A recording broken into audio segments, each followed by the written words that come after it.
மோனிஷ், பிரதீஷ் மூவரும் அந்த பழைய பாழடைந்த அறைக்குள் ஒரு விசித்திரமான டேப்லெட்டை கண்டெடுத்தனர். அதன் பளபளப்பான திரையை தொட்டபோது அவர்களுக்கு ஒரு மிகப்பெரிய உண்மை புரிந்தது.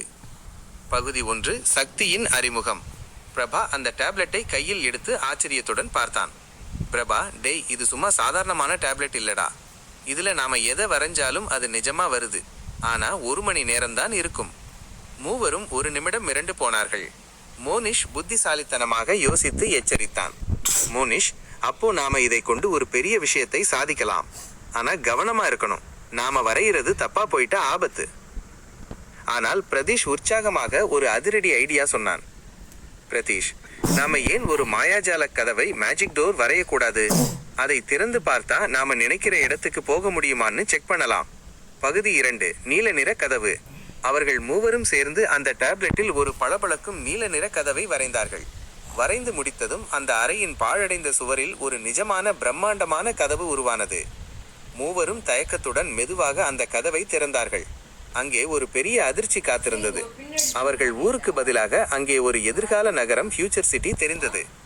வானத்தில் கார்கள் சீறி பாய்ந்து கொண்டிருந்தன. தரையில் ரோபோக்கள் வேலை செய்து கொண்டிருந்தன. அவர்கள் வியப்புடன் உள்ளே நுழைந்தனர். அதே சமயம் அவர்கள் கையில் இருந்த மாயாஜால் டேப்லெட் சிகப்பு நிறத்தில் ஒளிரத் தொடங்கியது. அதில் ஒரு எச்சரிக்கை வந்தது. நட்சத்திரக்குறி எச்சரிக்கை. இன்னும் 59 நிமிடங்களில் நீங்கள் உங்கள் உலகிற்கு திரும்பவில்லை என்றால் இந்த கதவு மறைந்துவிடும். நீங்கள் இங்கேயே ரோபோக்களாக மாறிவிடுவீர்கள்.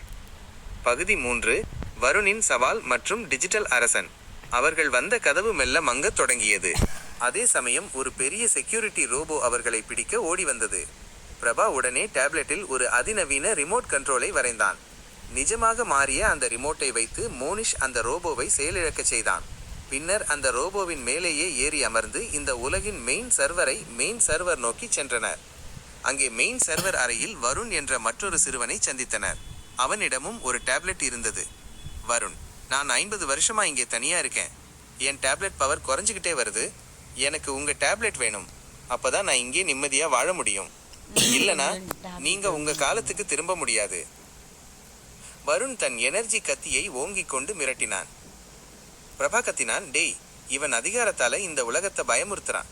நாம இவனை அழிக்கிறதை விட இந்த உலகத்துக்கு ஒரு நல்ல தலைவனை உருவாக்குவோம். மூவரும் இணைந்து தங்கள் டேப்லெட்டில் ஒரு டிஜிட்டல் அரசனை, டிஜிட்டல் கிங் வரைந்தனர். அது அமைதியும் நீதியும் கொண்ட ஒரு புதிய பிம்பம். வரைந்து முடித்ததும் ஒரு பிரம்மாண்ட ஒளி கிளம்பி அவர்களுக்கு முன்னால் டிஜிட்டல் அரசன் உருவானான். பகுதி 4, புதிய ஆட்சி மற்றும் திரும்புதல். புதிய அரசன் பொறுப்பேற்றதும் வருணின் அதிகாரம் பறிக்கப்பட்டது. மூவரும் அந்த புதிய அரசனிடம் சொன்னார்கள், நட்சத்திரக்குறி, இனி இந்த டிஜிட்டல் உலகத்திற்கு நீதான் எல்லாமே. இங்கே அன்பும் சரியான ஆட்சியும் தான் முக்கியம். வருண் செய்த தவறுகள் இனி நடக்கக்கூடாது. அந்த புதிய அரசன் தலைவணங்கி ஏற்க அந்த நகரம் ஒரு மிகச்சிறந்த ஆட்சியின் கீழ் மலரத் தொடங்கியது. ரோபோக்கள் அனைத்தும் உதவத் தொடங்கின. நேரம் முடிவடைவதற்குள் அவர்கள் வரைந்த மாயாஜால கதவு வழியாக மூவரும் தங்கள் சொந்த காலத்திற்கு திரும்பி வந்தனர். கதவு மறைந்ததும் அந்த பழைய அறையில் அமர்ந்து பேசத் தொடங்கினர். பிரதீஷ், டேய், இப்ப நினைச்சு பார்த்தாலும் இது ஒரு கனவு மாதிரியே இருக்குடா. ஆனா நிஜமாவே நாம அந்த உலகத்துக்கு போயிட்டு வந்திருக்கோங்கிறது தான் மிகப்பெரிய விஷயம். பிரபா, ஆமாம், இது ஒரு மிகச்சிறந்த வாய்ப்பு. ஆனா அந்த வருணை நாம சும்மா விட்டுட்டு வந்திருக்க கூடாது. அவனையும் டிஜிட்டல் அரசன் கிட்ட ஒப்படைச்சு தண்டிச்சிருக்கணும். மோனிஷ் சிரித்துக்கொண்டே, பரவாயில்ல விடுடா, அவனும் ஒரு மனுஷன் தானே, ஒரு வாய்ப்பு கொடுத்து பார்ப்போம். நாம உருவாக்கி வச்சிருக்க அந்த புதிய மனுஷன் ரொம்ப கெட்டிக்காரன். வருண் ஏதாவது மறுபடியும் தவறு செஞ்சா அதை சரி செய்ய நம்ம டிஜிட்டல் அரசன் அங்க இருக்கான்.